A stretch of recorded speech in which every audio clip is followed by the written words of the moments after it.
خان صاحب جسٹ اس کے ایک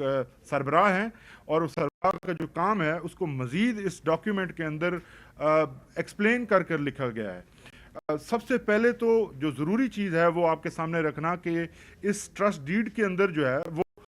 ایمز اینڈ آبجیکٹس جو اس ٹرسٹ کو بنانے کے لیے اس وقت تھے اور ہمیشہ رہیں گے، وہ آپ کے سامنے رکھتے ہیں کہ اگر میں پڑھ کے آپ کو بتاؤں کہ اس کی جو کلاس 3 ہے اس کے اندر لکھا ہوا ہے aims and objectives of the trust. پہلا اس کا پوائنٹ ہے to set up Al-Qadir university in various disciplines including Islamic studies and sciences, یہ اس کا پہلا مقصد ہے۔ دوسرا مقصد ہے to set up any additional educational institute, schools, colleges and or universities across the country for the promotion of education in Pakistan۔ تیسرا اس کا پوائنٹ ہے کہ to provide quality education to all sections of the society regardless of the caste, creed, race, religion or financial standings۔ تو یہ briefly اس کی Ms and objects ہیں، جس کے مطابق اس کے آگے اور بھی ہیں، میں آپ کے حوالے یہ کروں گا تفصیل کے ساتھ، آپ پڑھیے گا اور اس کو تمام جگہوں پہ بتائیے گا بھی کہ یہ ادارہ بنیادی طور پر ان لوگوں کے لیے بنایا گیا جو لوگ تعلیم سے بہرامند نہیں ہو سکتے، وہ تمام اپنی فیسز جو ہیں غریب اور لاچار جو لوگ ہیں جن کے پاس پیسے نہیں ہیں کہ وہ مہنگی تعلیم حاصل کر سکیں۔ تو اس کا مقصد یہ تھا کہ ایک ایسا ادارہ بنے جو دینی تعلیم کے ساتھ ساتھ ماڈرن سائنٹیفک تعلیم بھی ایک ہی چھت کے تلے ملے، کیونکہ پاکستان کے اندر جس طرح سے آپ کو معلوم ہے کہ دینی تعلیم کے لیے الگ ایک چینل ہے اور سائنس کی جو تعلیمات ہیں ان کے لیے اور چینل اور یونیورسٹیز اور ادارے ہیں۔ تو خان صاحب نے ان دونوں کو ایک ہی چھت کے تلے جو ہے وہ پرووائڈ کرنے کے لیے یہ ادارہ قائم کیا۔ اس کے بعد آتے ہیں کہ ٹرسٹ ڈیڈ کے اندر جو خان صاحب کے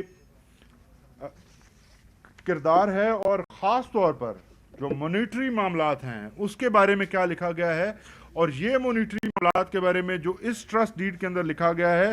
یہ بالکل اسی طرح کی کا سٹیٹس ہے جو کہ خان صاحب، شوکت خانم اور نمل اور دیگر جو ان کے ادارے ہیں اسی طرح کا سٹیٹس ہے، اور وہی ٹرمز اینڈ کنڈیشنز ہیں، یہ کوئی اس سے الگ نہیں ہے۔ سب سے جو بنیادی جو چیز جو آپ سب کو معلوم ہونی چاہیے اور پوری قوم کو معلوم ہونی چاہیے وہ اس کی کلاس 10.2 کے اندر لکھا ہوا ہے The trustee shall not be entitled to receive any remuneration،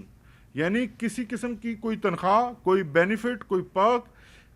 Khan صاحب یا دوسری جو ان کے بیگم صاحبہ ہیں وہ اس میں نہیں حاصل کر سکتے۔ تو یہ واضح کرنا بہت ضروری ہے کہ آج تک نیب کی تفتیش کے اندر بھی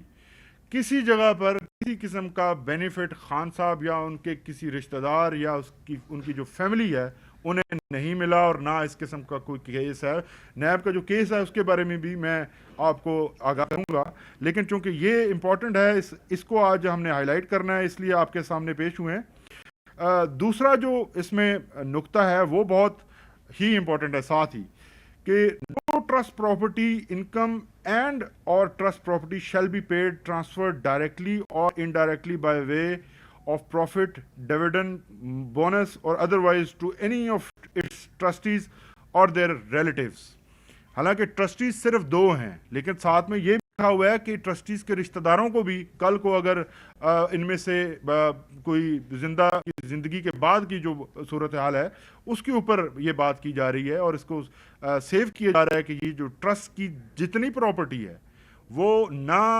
ٹرسٹیز اس کو ذاتی استعمال میں لا سکتے ہیں، نہ ٹرسٹیز جو ہیں وہ اس کو اپنے نام پر ٹرانسفر کر سکتے ہیں، اور نہ ہی کبھی ان کا کوئی رشتہ دار اس کو دوبارہ جو ہے وہ اپنے ذاتی استعمال کے لیے لا سکتا ہے۔ تو یہ ایک ٹرسٹ ہے جس نے ہمیشہ رہتی دنیا تک اسی پرپز کے لیے قائم رہنا ہے، اور اس کی پراپرٹیز اس کی ہی ملکیت رہیں گی۔ ٹرسٹیز کو تبدیل کرنے کا جو پروسیس ہے وہ بھی اس کے اندر موجود ہے کہ اگر ٹرسٹیز نہیں رہتے، خان صاحب تا حیات اس کے ٹرسٹی ہیں، خان صاحب کے بعد کی جو صورتحال ہے اس کے بارے میں بھی لکھا گیا ہے، اور یہ صرف تعلیمی جو مقاصد ہیں ان کے لیے ہی استعمال ہوگا۔